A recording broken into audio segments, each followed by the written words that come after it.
Good morning, YouTube. Today, we're going to see if we can't fix my Ferrari 458. So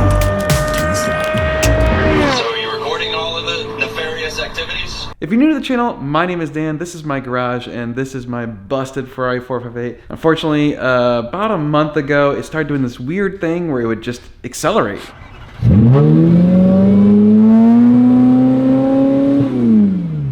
Just uncontrolled revving of the RPMs, especially when it was in neutral. I originally thought, you know what, it's gotta be the MAF sensors that maybe they got dirty. So I've twice now pulled them out, cleaned them up, and it was weird because sometimes they would fix it and sometimes it wouldn't. It was really inconsistent. And eventually I kind of concluded that probably wasn't it, even though I ordered some MAF sensors and they're on their way from Italy, which is taking forever. A lot of people said maybe it's the throttle bodies or a throttle position sensor, and so I kind of messed with those a bit. I did a relearning function, and none of that still seemed to fix the problem. I talked to my buddy Josh, and he said, dude, it's probably the pedal. So if you think about it, this is actually a drive-by-wire car. Basically, the throttle pedal doesn't actually have any physical cable that runs the throttle bodies. They're actually electronic. So you basically have a little potentiometer in your accelerator pedal, and that probably gives a signal to the computers, which then tell it how much to accelerate. So what we're gonna do is we're gonna take my little Launch X431 computer, we're gonna plug that in and see what sort of reading we get on the accelerator pedal and see if that makes sense. And then probably we're gonna go try and see if we can't swap that pedal out with one that Josh has laying around, because he said he's got 4 or 5 of them.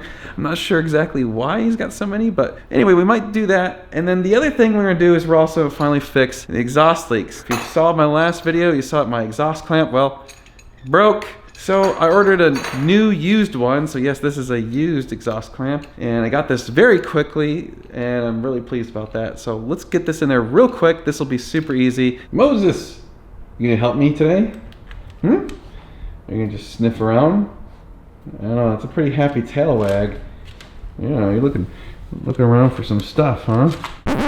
Hold on a second, YouTube. So I was sitting here editing this video, and one of my viewers who I've talked to a few times has an IPE titanium exhaust for his Ferrari 458 that he no longer needs because he's selling the car. So if you would like to get an IPE titanium exhaust with the blue tips, it's not the gold titanium, it's just a regular titanium, which, I mean, oh no. It comes with the exhaust valve controller and cat deletes.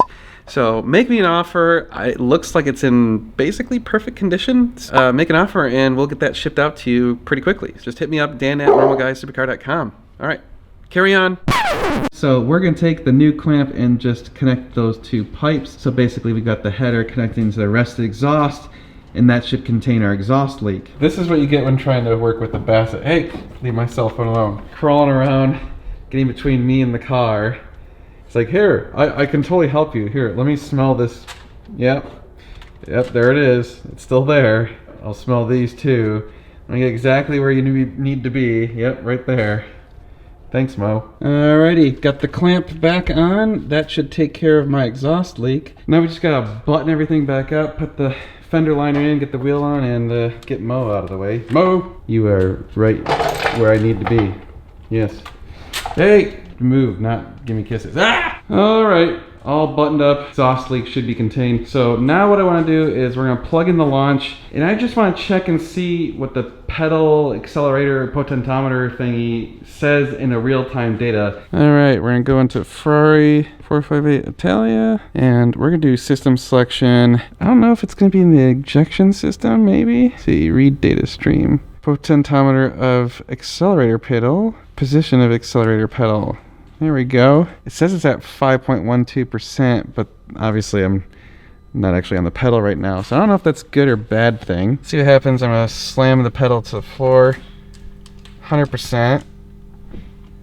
Comes back to the same position. Now the question is that 5% too much for when there's nothing going on? Oh, that's really weird. So I just tapped the gas and it went to 5% instead of 5.12. So it's not coming back to the same percentage. 5.34, 5, 5.17. That's really weird. So if I just like give it a tiny bit of gas, it's going back to a different number. That sure seems odd to me. All right, so I had the launch plugged in and I started talking to Josh, and he basically pulled up the service manual that has the specifications for the potentometers on the accelerator pedal, and we definitely concluded mine is not reading correctly. It is reading way too low on the voltage, so something's really off. He actually has a spare pedal, so I'm gonna go drive out to his out to his shop and grab the spare pedal. And we're going to throw it in there and see if that fixes the problem. Yeah, this is why having someone like Josh in your Rolodex is really handy. By the way, if you're working on your car and you just need some help, he actually will take your phone call. I mean, you have to pay for it, but he will help you if you need to do that. So check out his website. It's exoticpower.net, not .com. .net. Hit him up. He'll help you out. A few moments later. All right, back from Josh's shop and got a pedal. Oh, and I'm gonna apologize now for the noise. They are still working on my house. Yeah, they're power washing it, I guess, before they paint it. So there's only 3 bolts that hold this thing on, and then a little plug right here. And this is the potentometer that is probably busted on mine. So we're gonna pull out mine and swap this out, and then look at the launch data, and then if it's good, fire it up and see if it's fixed. Oh, that would be glorious. Alrighty, so there should just be some bolts hiding underneath the carpet. Which one do you think is the used one? It's that one. So this is what came out of my car. Pretty dirty. So we'll plug this guy in and see what sort of readings we get and see if that seems to help. By the way, installing and removing these is really, really simple. It's just 3 10mm bolts. You will need a deep well socket. You can see it sits on those studs right there. So it's pretty easy. The hardest part is actually finagling it in and out of that carpeting. The carpeting is kind of a tight squeeze, but this is way simpler than I would have expected. Oh, and hope you did some yoga, because yeah, you're kind of contorting yourself in there. It's not a comfortable position. Okay, new pedal, well, new used pedal is in. Car's powered on, so let's go back in and see what sort of data we're getting on this sucker. Well, look at that. That's fascinating. It's actually reading 0, not 5%. Yeah, 0. Hold on, let's try tapping the accelerator. Holy crap. I think that's what went wrong. It was literally reading 5% throttle when it was not getting any throttle. Dude, Josh! I think you figured it out. Thank you so much, Josh. All right, let's try and start it up. Alrighty, keys forward. Here we go. No whammies, no whammies. No whammies, anything but a whammy and stop!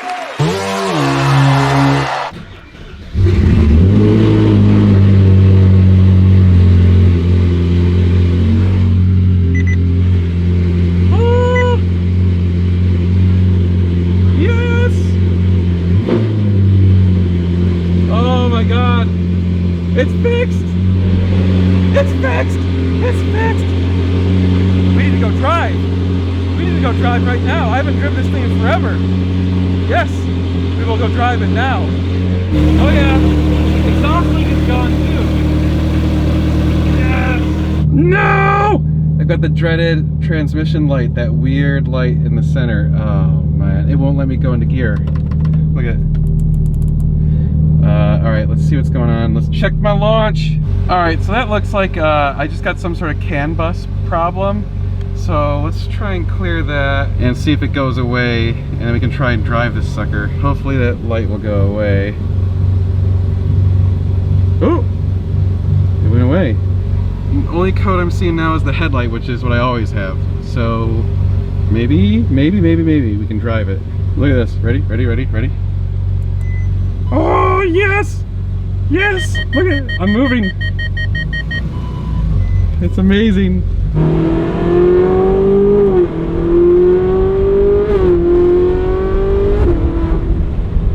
I don't think I've been smiling this hard in probably a month. I'm so happy it's fixed! It's finally fixed. So apparently the potentometer on my pedal went bad. You know, electronic stuff, sometimes they just go bad.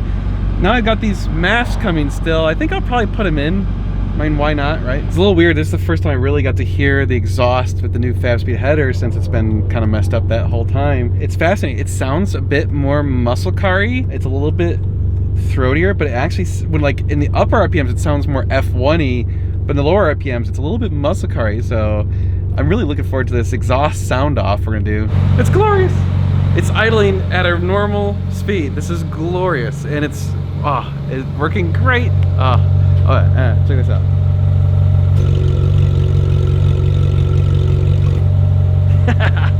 Yes, we will be doing the exhaust sound off very soon. What a relief. Josh, thank you so much. Josh is the one who said it's probably the pedal. He was spot on. Man, I should have known better because it was throwing. Here's the problem: is it was throwing a lot of wonky codes, and the one code that did get thrown sometimes, and that was the thing, it wasn't consistent. But sometimes it threw this weird throttle position sensor A/B thing, whatever, and that should have been a red flag right there. I should have known better, and I didn't, and that's my bad. That's on me. I immediately went right to the MAFs because I don't know. That's what's happened to me before. Usually, weird idling and stuff issues have been MAF's problem for me in the past, and I was wrong this time. I should have just read the data. That's the thing. Always look at the data you have. Any of you that have one of these cars, it's probably a good idea to get a launch, or at least, if not a launch, some sort of like OBD reader, but I would suggest these are pretty good, and they're under $1,000. There's a link in the description below if you want to buy one of these on Amazon. I have a Ferrari again. I have one of 2 Ferraris functional. How exciting. How amazing is this to have a Ferrari working again? Well, I guess we'll be doing more car stuff very soon, so you guys are going to want to stay tuned. It's going to be sweet. Oh, and if any of you want a Ferrari pedal, hit me up. Make me an offer.